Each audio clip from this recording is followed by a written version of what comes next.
Youth unemployment in sharp focus. It's topical and it starts right now.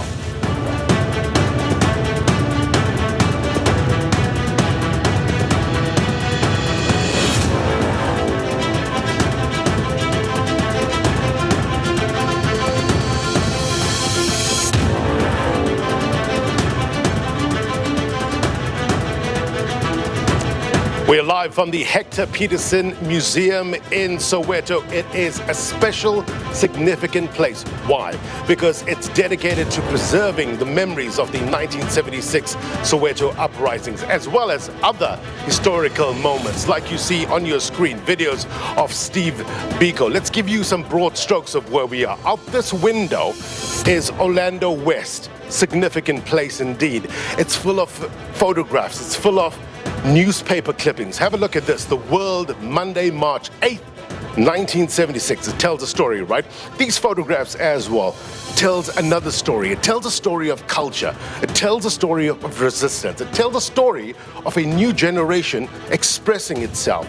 This generation wants to express itself. They're worried about significant challenges. They're experiencing a raft of challenges. What are the challenges? One of the challenges is youth unemployment. Why are we here?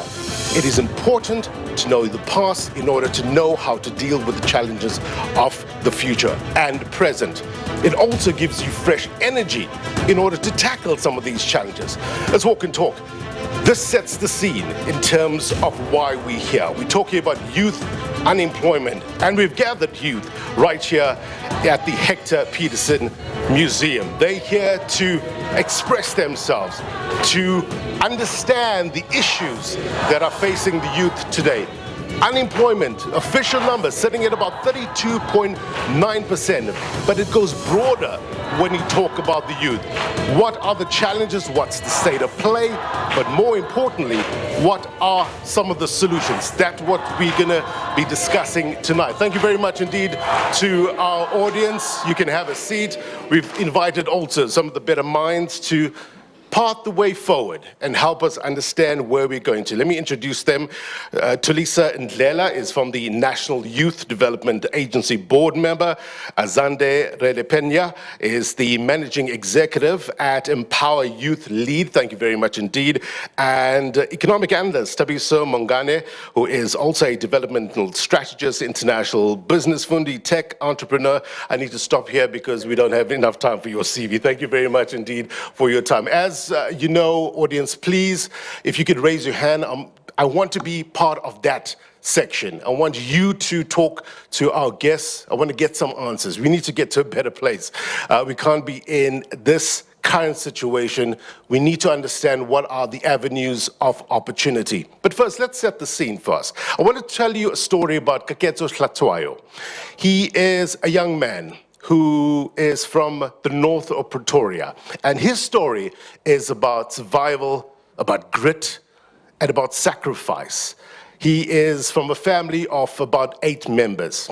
And his life, his earning potential, his grit started early, in grade 8. He had to look after his grandmother, help her in terms of surviving the current situations. He lost his father 8 years ago. It's Father's Day today. It's probably hurting now, thinking about the memory. But his father changed his life. He was his mentor. He was his motivation. So Koketso didn't give up. He decided to sell chicken feet on the street. It talks still about the grit, about the survival, about pursuing for better. This is his story. Take a look. I go by the name of Gabos Tabella, and I'm from Winterfeld. I'm 20 years old. Kabo 2017 mo kabo July nya na time asilas araba ke do wana burua. Ya to. Yar mo 2018 mo la ke tsena high school ke bala grade 8. Bo phela bana ka thomo etsa ka thomo bona kwa high school e zore di chumi di ba pressure ye se ba. Le go tro bona na no nka tshwenya mago kwebo. Di go tshore ke tsaka plan ke zo.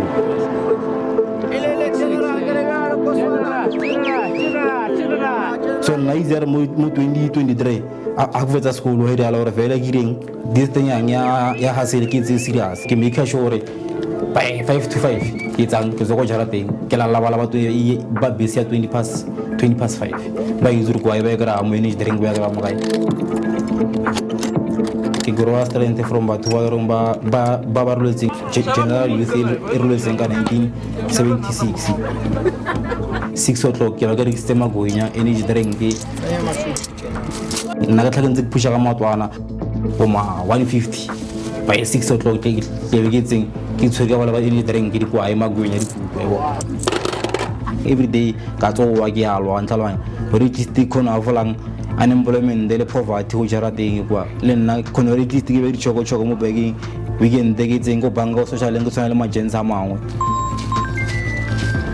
eksemfetu we ala ngata a ka tha o sa wala jonga sebele itijo a itse nna tsa memena te boswa but one game is go strateng kwa me boss ba nya ka dikha kwa ntlalwana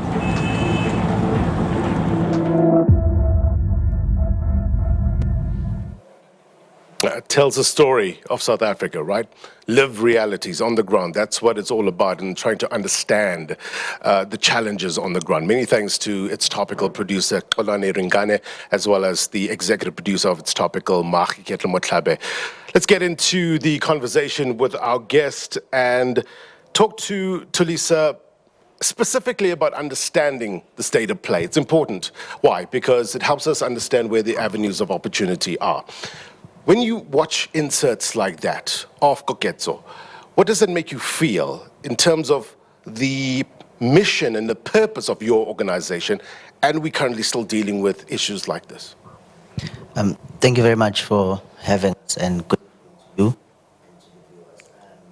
I think the important thing with the inspiration we can draw from an insert like that is it's important to, as a young person, make up your mind as early as you possibly can on whether you are going to fulfill your mission or you're going to betray it. Now, this young person in this instance is faced with serious adversity, losing a parent who was a breadwinner, a source of motivation at such a young age. I think he must have been in grade something like that. Right.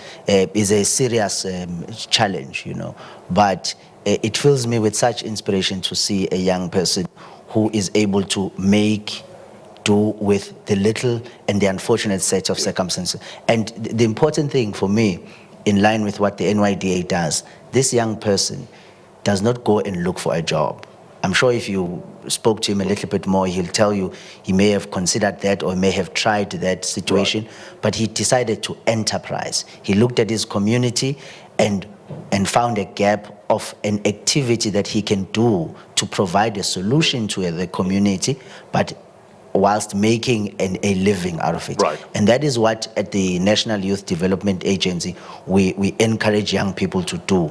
Whilst you ideally may want to look for a job and find the job, but it's important for young people to look at where you are in your surroundings, yeah, and identify opportunities. And at that point, when you have started an opportunity, then you can enter into the system, right, for us to be able to offer whatever kind of assistance we can, yeah, in order to enable you. But it's important for you to take a decision to start.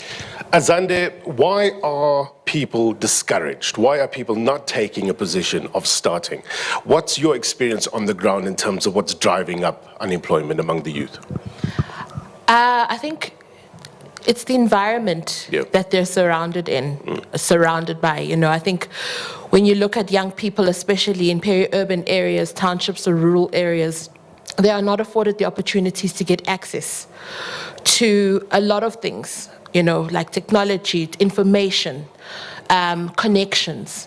And because of that, they're despondent, you know, and it is up to civil society, the public sector, private sector, to really collaborate and come up with ways in which we can extend these opportunities and reach out to these individuals, because they don't have the access to go to those organizations. They need to come to them and have the conversations. Yeah. And I think we're not having enough, so there's a lot of talk going on, yeah, and they're despondent because of that. Right. Action needs to be taken and measurable impact. Yeah. So that's why they're despondent. Yeah, let's talk about the talk, Tabiso. Of late, I'm hearing some interesting conversation in terms of, do we know the right jobless rate number in South Africa. People are saying it's less than the 32.9%. There's a lot of pushback on that. Having those kind of conversations, though, is it diluting the fight against unemployment, or is it broadening the conversation? I think that the measure is always important for us to be able to really identify, you know, what can be done. But I think that we get so convoluted in measuring in statistics that we actually lose sight of having meaningful conversations around nuts and bolts and what can actually be done.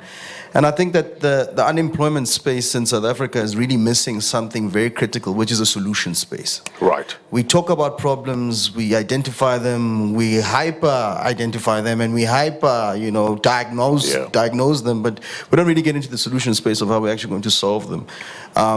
And I mean, I'm looking around in the room right now, I'm seeing a lot of young people who are here. It's cold. It's really a cold day, but they're eager to actually get answers and learn and literally just get solutions to some of the most dire, you know, one of the biggest or direst challenges that's ever faced young people in the country. So I think for me that, you know, to the point, young people are looking, they're looking for solutions and answers. Look, I think it's a nice segue to get on my feet. I said I want to be on my feet for the majority of these conversations in order to speak to the people that have gathered here and air your views. Tell us what you want to see change in the medium term, in the long term. Let's speak to this young lady. If you can stand up, there we go.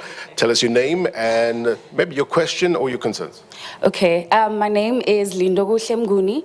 I think if I had to answer the question of what I think can be done, as a success story of one of the NYDA's programs, the National Youth Service, I think we need to have a lot more skill immersive programs that are, I want to say, a paid volunteer or community service type of thing where people can get, they can close the experience gap. You get a sense of what it is to work, like the work culture, but also be able to prepare yourself and get trainings. In the National Youth Service Program, they have learnerships, they have financial literacy training, they have entrepreneurship, leadership. So once you have those skills and you are still able to somewhat provide in your household, when you leave, you're able to start something for yourself.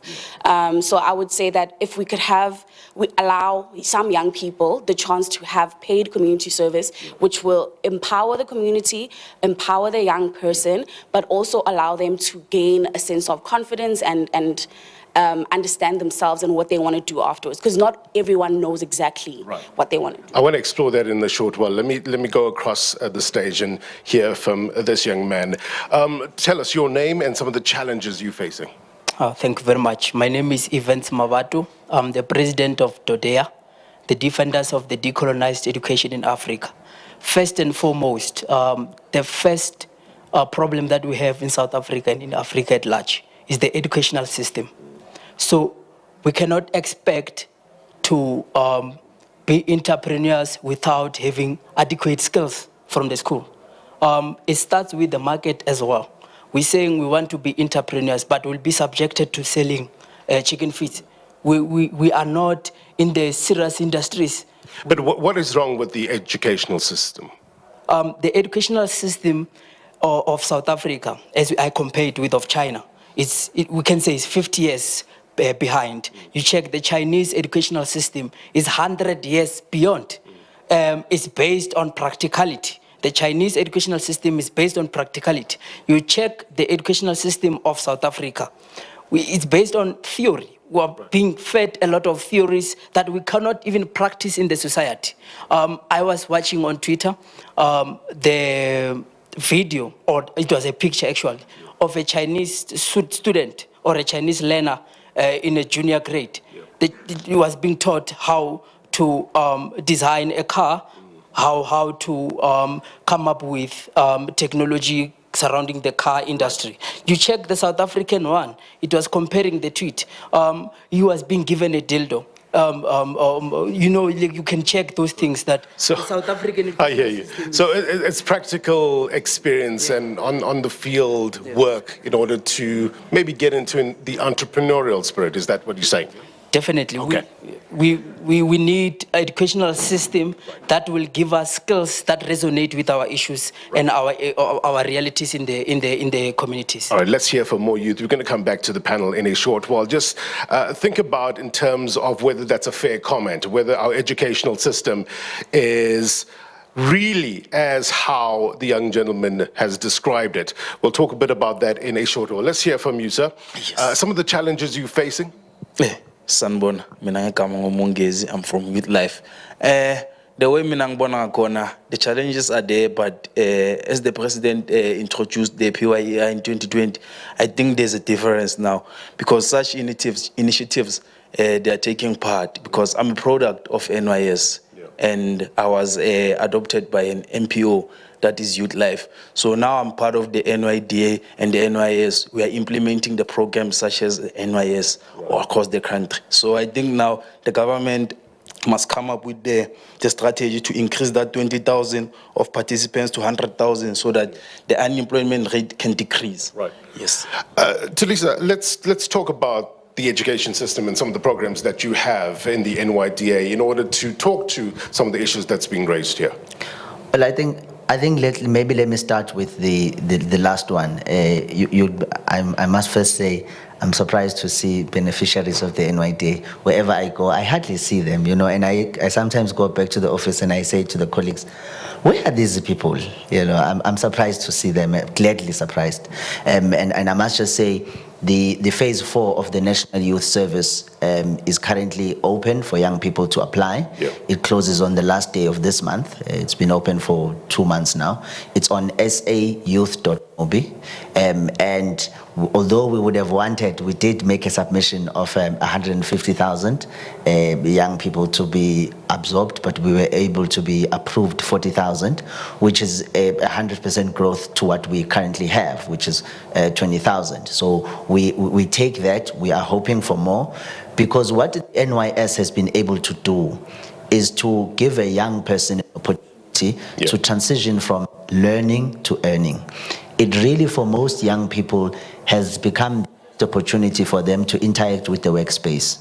A lot of them gain critical experience on things like, there are things we take for granted. Things like when work starts at 8, it doesn't mean you walk through the gate at 8. It means work starts at 8. And that level of discipline allows you, if you plug it across every aspect of your life, to progress a little bit more than do not have this kind of discipline. Right. And I think then to the question that the president was speaking about, President of NYDA, I think for me, I'm one of the people who disagrees. And I know when I say this, people look at me weirdly. I don't think there's any form of education that happens at school. I don't think so. I think for me, school is a structured way to amplify that which should start at home. For me, education starts at home. If you have not seen anyone at home enterprising, you are not going to understand enterprising. If you do, it's because you saw it from someone or you were taught at home. Because the idea that you are going to wake up and have an activity that will generate income and be disciplined enough to make sure that of that income, some of it goes back to buying stock, some of it is able to take care of you, some of it goes into buying assets, is something that you have to get taught. And it's unlikely that you are, and when you see a lot of young people like ourselves, who are enterprising, you'd find that if you dig deep, there was an example they saw in the community, someone who inspired them, someone who helped them. Because sitting down in school, because right now we're talking about our education being theoretical, but the solution we want to prescribe for it is more theory, which we believe is the right kind of theory. I would say, for me, it's important for education to start at home. Now, who's going to start this education? It's not going to be my parents. It's not going to be our parents. It's going to be us, young people here today. Ask yourself what kind of conversations you are having with your younger siblings, abashana at home. Is it just to send them to fetch you something you are imparting critical knowledge about life to them today, which forms the basis of education. That sounds, though, a bit long term. What happens now? Because there seems to be this gap in terms of turning things around. I want to just bring in Azande to talk about the issue of experience. And what always gets me is that people are looking to employ experienced people. But how on earth do you get experience if you don't get employed? How do you break that cycle? Yeah, that's a very good question and a very pertinent one, because there is that bias against youth when they start jobs. You find that I am Azande, I've left varsity, I've done my degree, and now I'm looking for a job, and they're looking for 3 years experience, which is completely unfair because I don't have that experience. So I think it really is up to, I think this lady has mentioned it, that we need to make sure that the programs that we run in our education system, and the gentleman said, need to incorporate not just theory, but also skills and development training, you know. We need to make sure that people are given access to apprenticeships, learnerships. They're given access to engaging the real world, right? And that's my firm belief. Empower Youth, what we do is, and came out of a necessity, where we saw the youth in Orange Farm being so despondent, resorting to crime, drugs, and alcoholism. And we thought, this cannot be the life that our young people are, because they are the future. And in 10 years' time, they need to be the decision makers and role players in growing the economy. And if this is the rate we're going, then we're in a serious crisis. And the opportunity with Empower Youth is we create a platform where private, public, and civil society are able to engage, and we bridge the gap and create and find the opportunities. So we go to organizations, ask them, what opportunities do you have for young people, be it funding, be it skills training, be it learnerships, what opportunities do you have? We are going to be the implementers of choice for you. So whenever you guys have these opportunities, come to us. We'll then make sure that young people have access to these. Tabiso, just keep in the back of your mind, I want to understand whether the policies that the government currently has talks to the reality on the ground in terms of what Azande is bringing up. I just want to get more questions. I see hands up here. If you can set up, sir, tell me your name and where you're from and your question. The name is Tabang Matlokoti. I'm from Etwato. So I wanted to add on to what my brother has said, which we are only subjected to maybe opening small businesses and stuff, because the main issue behind unemployment is in this country has been economic freedom. We never really have economic freedom, even though we had democratic freedom. So the only solution to this problem would be maybe the nationalizations of mines or banks, key things. Those are the things that will bring us to economic freedom. But now we only have a democratic freedom. Even our current government is being directed or dictated to by the imperialists. So this is what the issues that we need to address, because like... What do you mean they're being dictated to by imperialists? What I mean by that is that you can see by what recently happened, the president was summoned actually by President Donald Trump in the US to talk about the South African affairs, in which we claim that South Africa is a sovereign nation. So he's been dictated to by the people who are actually holding who are actually capitalists, people who are actually holding the key things that makes economic. That could contribute to the economy of South Africa. So those are the things that need to be addressed: the economic freedom, nationalizations of mines, and key things like that, so that more South Africans can have jobs and things like that. The argument, I guess, from the presidency would be that they are trying to push back or trying to reset this relationship in order to talk to that issue of building the economy and help in terms of job creation. But we get your point. I'll come back to you in a short while. Let me just have, let's talk to this young lady. Your name and where you're from, and what's your question? My name is Renese Arule. I'm a community member here in Ward 39. My questions are, because of, I can see there are many business officials who come here, youth development officials who come here, and they only target young youth, young naive youth of this community, and they forget about the adult youth who are supposed to be breadwinners today.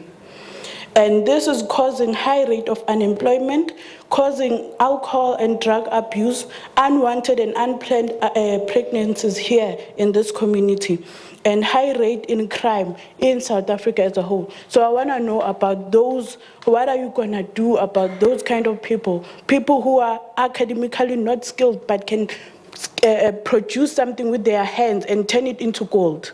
That's my question. All right. Thulisa, please keep that in the back of your mind. We're going to answer that in a short while. We've got lots to talk about. We're talking about the current problems that we're currently facing, but also solutions. I see a number of hands up here. I need to take a quick break. When we come back, we'll talk. We'll get more views from the audience, the live audience that have gathered here. They want to see solutions. They want to see these problems being fixed. How do we fix it in the medium term? How do we fix it in the long term? Next.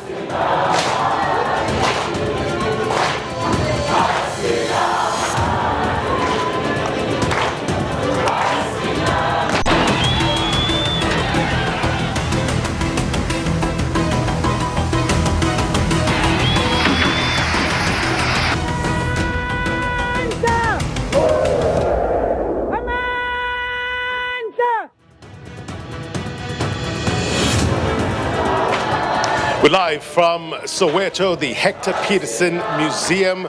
It's here where we're engaging in a constructive dialogue in order to get to a better place. We have to get to a better place. We have to understand what the current problems are, but more importantly, the solutions. Number of guests lined up here. Economists or economic analyst Tabiso is with us. You heard some of the issues that Azande, as well as the audience, live audience, have brought up. Talk to us about the policies currently that we have, and does it talk to the realities on the ground? I think that, South Africa's got some of the most progressive policies, specifically with regards to youth development. Where I think the mark is missed is where it actually comes to implementation. And I think also just with, bilateral and just industry kind of collaborations that actually happen in this space.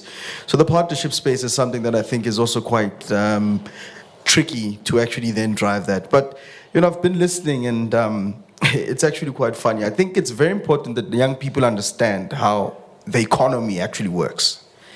Once you understand how the economy works, you would understand that you need to then position yourselves to be defensible in your skill set in the economy. Because what does that mean? It means that you have to have a skill set that you can sell, and there has to be a demand for that skill set that you're selling. Because that's what it is. It's supply and demand dynamics that you're actually then putting yourself into and you're throwing yourself into. So if you're not thinking about it that way, what's going to happen is that you're going to have an economy that's actually going to fly over your head. So it's very important that you understand how economic dynamics actually work. There has to be a supply for something in order or there has to be a demand for something in order for it to actually be supplied. Yeah. And the jobs market is no different. We have to really see jobs and opportunities in terms of, business as well, exactly as that. Where's the demand? And we need to actually then create and respond adequately to that supply. The community members here, Thulisa, have raised the issue. Look, sometimes you fall within an area where you still a youth, but you still, you're not really a youth, so you don't know where you fit in. Talk to us about breadwinners. A community member mentioned breadwinners who fall in that middle gap, who don't necessarily get the opportunities that they're craving. I think it's important for young people then to understand. Can we hear you? Let me get your mic in. Yeah, There we go. Yeah, Go on. Thank you. I think it's important for us to understand that youth is not one large group.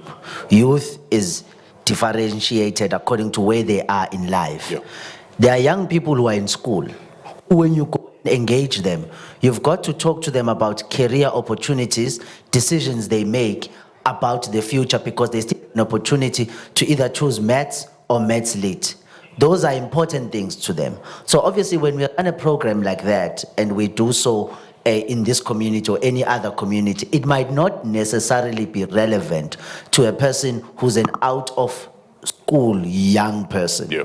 But to that out of school young person, we are saying there is an opportunity for you to go and form part of our National Youth Service program if you want to earn experience that will make your skill, as the economist was saying, marketable in the job market. Yeah. But if you want to enterprise, if you want to have a business idea, you want to start a business, that's why we believe that you don't need to have money, you don't need to have a business plan. You know, we at NYDA take a young person who doesn't have a formalized business plan. Yeah. All they've got to do is have the urge to start a business. And we do what we call business management training, which is what we start with you from scratch. And at the end of that training, we then give you an opportunity to pitch, to apply what we have been teaching you to what your idea is of a business. And we truly believe that one of the solutions, and it may not be the only solution, but one of the solutions that will help us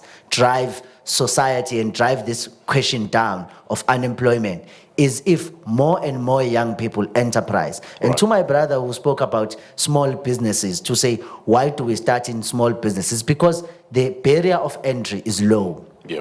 And you can then be able to lift yourself up, starting from a very small to micro to medium enterprise, and grow with that. And if you grow with that, it then now allows you to manage your growth in order for you to speak of a big company that you will have in 5-10 years time. But you started small, you were able to manage, and you are supposed to also learn as you go, make mistakes, because a mistake made in a small company has less financial consequences than a mistake made at a large company. Correct.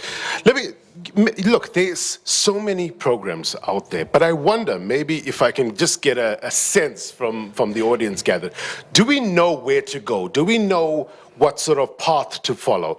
Do we know in terms of the avenues to take to get into such programs? I'll come to some of the audience now. Let's stand up. Let's get your name and where you're from. Okay, testing. Oh, F1. My name is Topical. I'm from Pretoria. I'm currently at the University of Johannesburg. So, to answer your question first, actually, I don't think enough marketing is done in general about these programs, where to go, you know, how to find these resources, and not just like in the metropolitan areas, but more so in the rural areas, like townships, where people actually need these, these programs and initiatives. But my question, we've heard the problems, we've heard about all these problems, but like a solution that I think could help, try to break down barriers. So I don't think the NYDA has enough capacity to fund all small businesses, exactly. So I don't know if they've thought about like public-private partnerships, trying to get, talking to banks and like try to open those barriers, because, when you take out a loan for like a business, sometimes like an owner needs to give away like collateral, assets to like, in case that they can't pay it back. So why not give out loans based on the cash flow of the business, So as the business continues to make more money, they can pay off the loan as well as trying to grow. Because it's from that stage of like going from like a small business to like grow in the growth stage, so you can make meaningful jobs.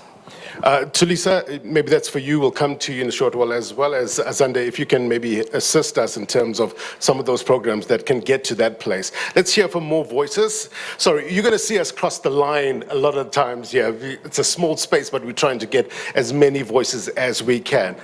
Your name? Hi, I'm Cassandra Kleinans. I'm also studying at the University of Johannesburg. And I actually have two questions / like statements.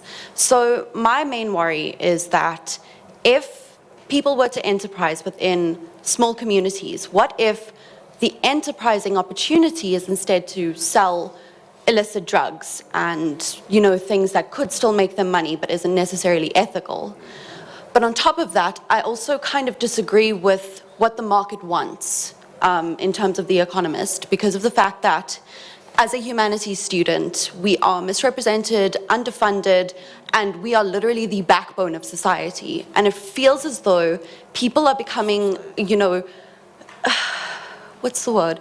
Like, they're less empathetic because of the fact that everybody is so focused on STEM and making money and AI and dehumanizing the market, where humanities students are not being given these opportunities to actually be like, there is a gap. There is less artists than there used to be, and they're not being represented because of the fact that the market has that bias. Let's get a direct response. Tabiso?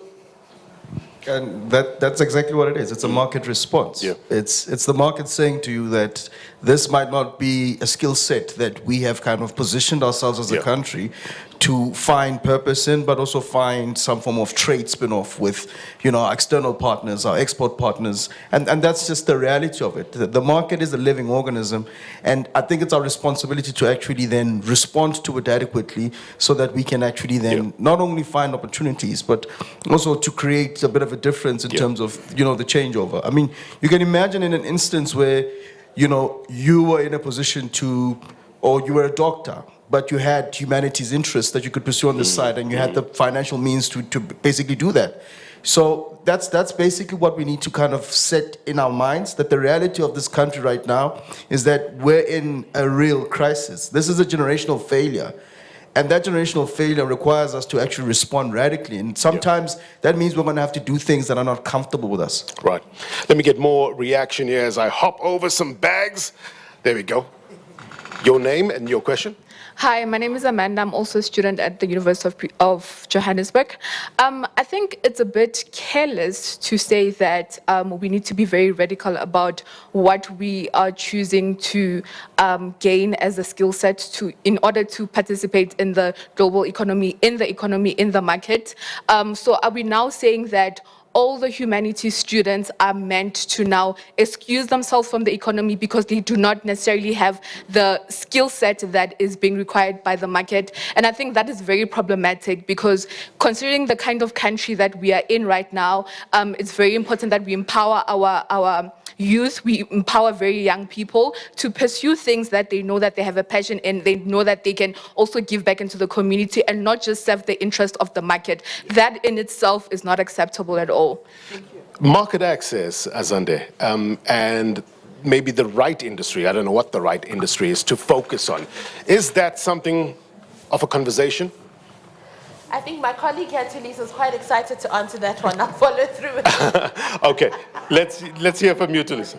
I think, colleagues, we must maybe clarify a few things. When government places priority and funding towards STEM, it's because of an existing shortage today. It does not mean that we do not need PhD in anthropology, for instance, to study the evolution beyond this point.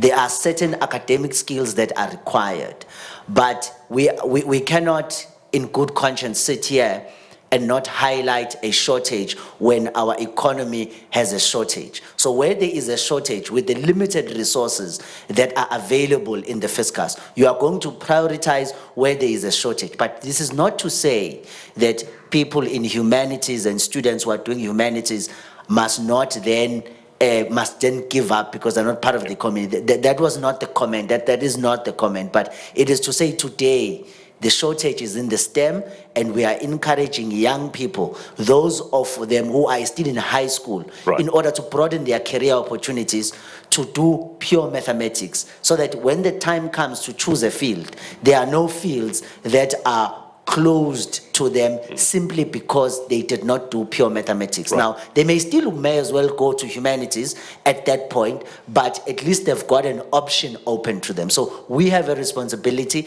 especially in this platform that we're in, when we engage, not to just look at a specific interest, but to speak on a broader interest and ensure that we address the issue, which is a shortage of the STEM. All right. Azande, just park your answer. I just want to get a few more questions.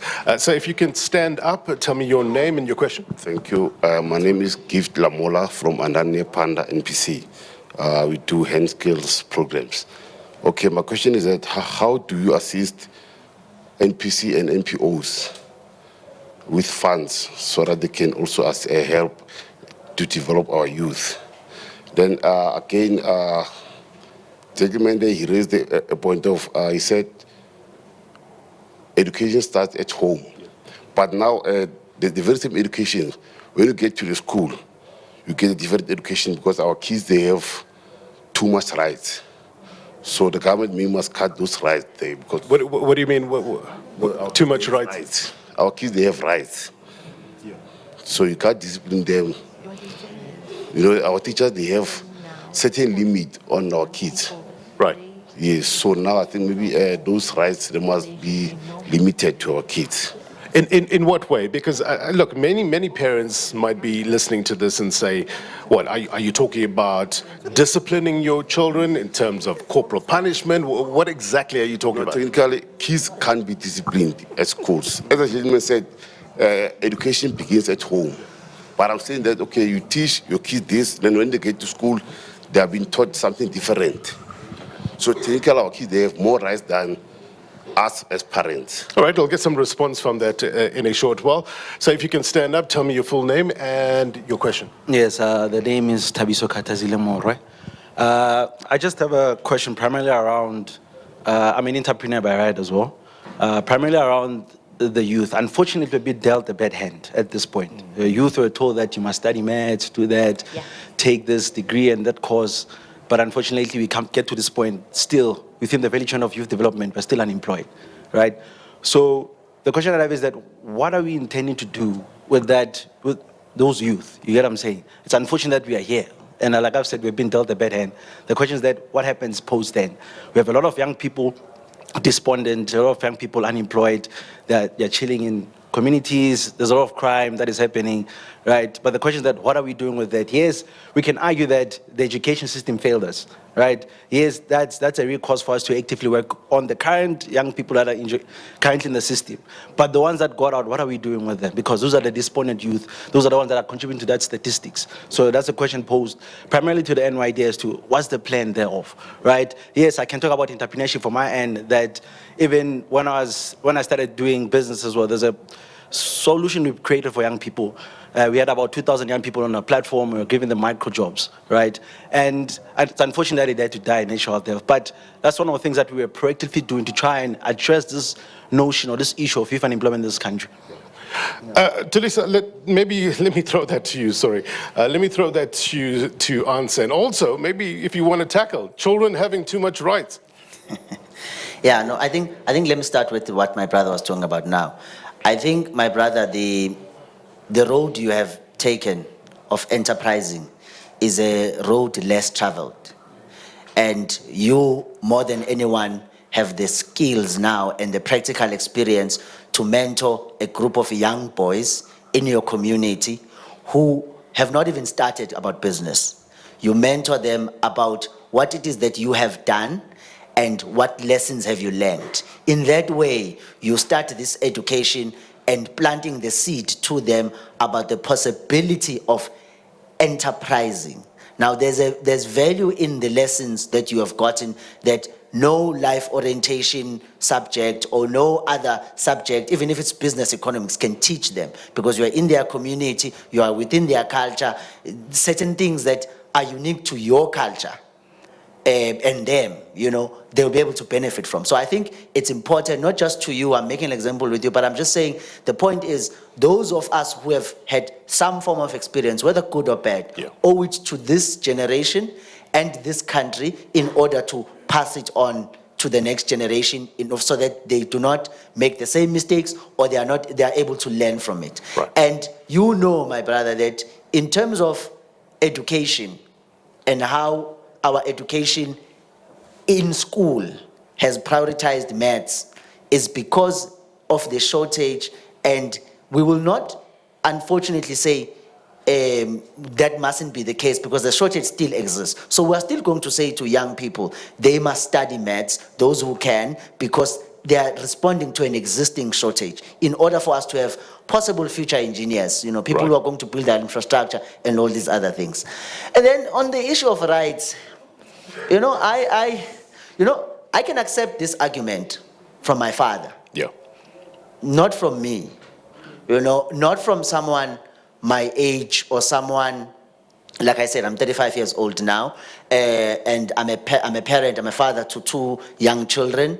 And they don't have rights. They don't have too many rights. I have a responsibility to lead them the right way, and I have a responsibility to reason with them. Right. Obviously, I'm not going to beat them up because that's not how I'm socialized, and that's not allowed anymore. So if by that you mean you cannot discipline children by beating them up, yes, that is true, but you've got to be able to reason with them, and you've got to present logic of a parent. But more than anything, you have got to act right, because children don't follow what you say. Yes. They follow what you do. Lead by example. Thank you. I also want to talk to the representative from the museum in a short while. I'm going to come to you in a short while to get your take in terms of what you see and hear on a daily basis as youth pass through these halls. But let me get another question from you, sir. If you can stand up. Oh, how are you? Very well, and you? All right, my name is Thulisa Ndlela, no relation to Brian. Sorry about that. I feel like there's a disconnect. We are standing in a very righteous house, and I feel like we, or the government currently, is trying to pass the buck to the private sector. There are kids who are energized. There are people who are educated. There are people who want to work. There are people who want to contribute to the economy, but we're not given the chance to. And I think we keep forgetting the core issue of why people aren't employed is corruption. Our government has failed us. So rampant corruption, of course, is going to eat away at trust in government, right? And we need to explore that in a short while. So if you could stand up, tell us your full name. You are from the museum. And what have you noticed in terms of some of the concerns that the youth are raising? Thank you, Blade, and happy Father's Day to all fathers. My name is Prince Dube. I'm the chief curator of the Soweto museums, which are 3 museums: the Hector Pieterson Museum, the June 16 Memorial Acre, and the Cape Town Open Air Museum. Those 3, they form Soweto Museum, the cluster that we call Soweto Museum. Yes, we meet quite a number of young people here at the museum, and we've run some programs similar to this one, where we test the connection between young people and the economy. Right. I always say we've got a good example here in South Africa, but we are not studying it and exploring it. The taxi industry. Why are they still standing? What are they doing right? Apartheid tried to crash them, but they failed. Since inception, taxis are still running. Why other forms of businesses are crashing? Forget about violence. This is negative that is being attached to it. I'm not saying there's no... So it's about understanding the market, right? Yes. So let's study the taxi industry and see where they're getting it right. Let me go to a few more questions. So if you can stand up. There we go. Tell me your full name and your question. So my name is Njabulo Khatebe. I am the head of the National Infrastructure Development Council from NIDC. NIDC is the National Executive Economic Collective. We are a youth-based social policy and advocative voice for the youth. So I really want to echo on the words of solution-based. Yeah. As the head of the NIDC, one of the mandates that we have is to get widespread word about STEM courses in terms of subject choice, etc., etc. At my time at university, it used to scare me the amount of first-year students who were told to not take gateway subjects such as physical sciences and mathematics, and it was because of the lack of understanding, the lack of knowledge in terms of what they have to do. I'm gonna get to that with Thulisile. Then my other statement is, let us echo on the spirit of ukoketso. Something that's very important that, I really want the crowd to know is that SMEs are extremely important. They're very crucial in terms of building the economy, in terms of how a nation builds, how a nation grows. If you have the growth of your SMEs, you have people that are able to establish the economy, you have people that are able to help the grassroots. Right. So what I just want to echo is that it's very important, it's very crucial. And, there's other programs such as the Yes for Youth programs that help the youth.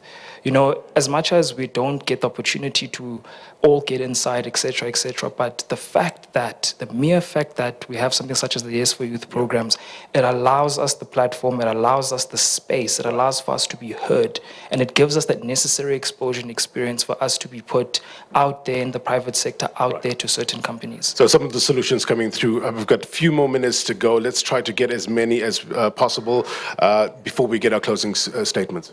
Hello, good day. My name is Max Chiwande. I'm also a student at UJ. So my question is to Ndate Thulisa. So I've started a company in 2021 called Kids Cafe, where we uplift and promote the youth.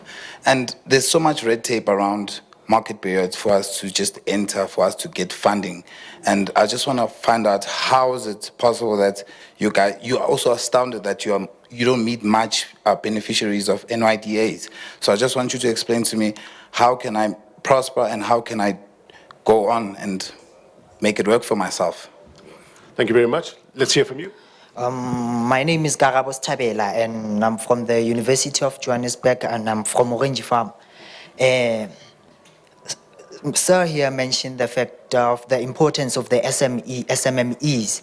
And I understand that with SMMEs, they are important, but they can't, so entrepreneurship can't solve all our problems. There can be 10 of us that are applying here, and then there'd only be 3 of us that could be accepted. But our main point is here, how are we going to solve the problem of unemployment? And my question is that how the agencies such as the NWA, NYDA, how are they aiming to address we're taking a different approach, not only on entrepreneurship, but on skill development, because with skill development, as the more we upskill our youth, the more we will attract foreign direct investment. And the more we attract foreign direct investment, the more we will be able to grow the economy. Thank you very much. Sorry, I'm just being pushed in my ear in terms of getting more voices before we've got about a minute or so. If you could stand up, tell us your name and your question. I think you might be the last one. Thank you very much. I am Luna Mkwaba, the president of the Black Lawyers Association student chapter. So I've been listening to the speakers here, but the problem here, I feel like we are not addressing the real problem. Firstly, the market required us to have degrees. Fine, we went to school and got those degrees. It then required experience. Then we tried to work while we're still studying. It required driver's licenses. We tried to obtain those while it's still in school.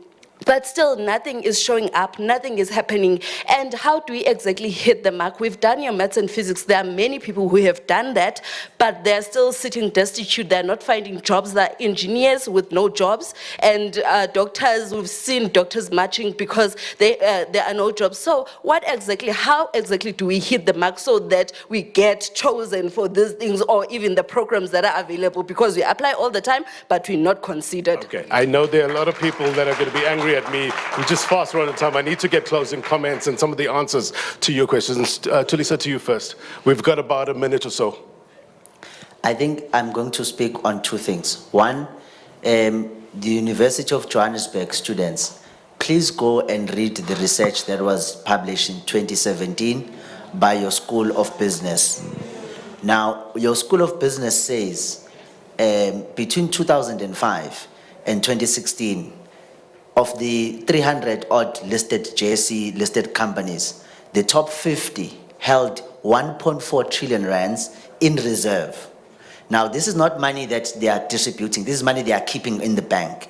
Now, that 1.4 trillion rands, if invested into the economy, which is where NEDLEC is important, which is why we're engaging with NEDLEC at the moment to say, please, engage with business, because if you look at the number of people in South Africa today who are employed, government can't get bigger than what it is today, given the public sector wage bill ratio to GDP. So you are not likely to get a bigger government. I'll have to pause you there. I'll have to pause you there, but this needs a part 2, right? It definitely needs a part 2. Azande, let's get your quick comments. Okay, so my comments, I think... If you can bring up your mic. Oh, yes. I think my comments will be with that gentle brother over there with the hat. You were asking about opportunities and how you have access to them. And I think one of the key things that we really need to realize that it's a progress, right? For us to get to a point. Secondly, no man is an island. You have to collaborate. Collaboration is key amongst young people, amongst organizations, which are private sectors, public sector, and that includes government. I understand that there is that corruption is a big thing, but we do need to understand that there are young people who are now penetrating government and are trying very hard to turn that narrative and make sure that our voices are heard. Azande, let's leave it there. Thank you very much indeed. Tabiso, Yeah. 30 seconds to you. Just as a parting shot, guys, the fact of the matter is that this country's economy is not growing as quickly as what we need it to. And it's not going to create the opportunities that we need as quickly as we need them. So the reality is that we all need to actually get sobered up about how do we actually make ourselves skilled enough, defensible enough, and put ourselves in the best position to actually get the opportunities that we all seek. And that's the fact. Thank you very much indeed to my guests. 1 hour is never enough, right? It's never enough. But we will make the endeavor to come back maybe and visit your community. We'll try. There needs to be the second part of this in order to get to that better place. But thank you very much indeed. I think we're in a step in the right direction. Appreciate your time. All right, before we go, here's my take. How do we break the cycle of poverty? Education plus dedication. But there's something missing at the other end of that equal sign, right? Education plus dedication needs to equal employment at the very least. But we're not getting there at a pace that everybody's comfortable with. So what does it mean? It means that government plus the private sector need to work together in order to make an environment that is conducive for these job opportunities, for this job creation on the ground. And once again, like everything in this country, it will take a collective effort to get to that better place. And that's my take. Thank you everybody, to our guests again, to our live audience. Unwrap Africa up next. If you're watching a repeat of this program, then as always, the news continues. Have yourself a great youth day. Take care. Bye-bye.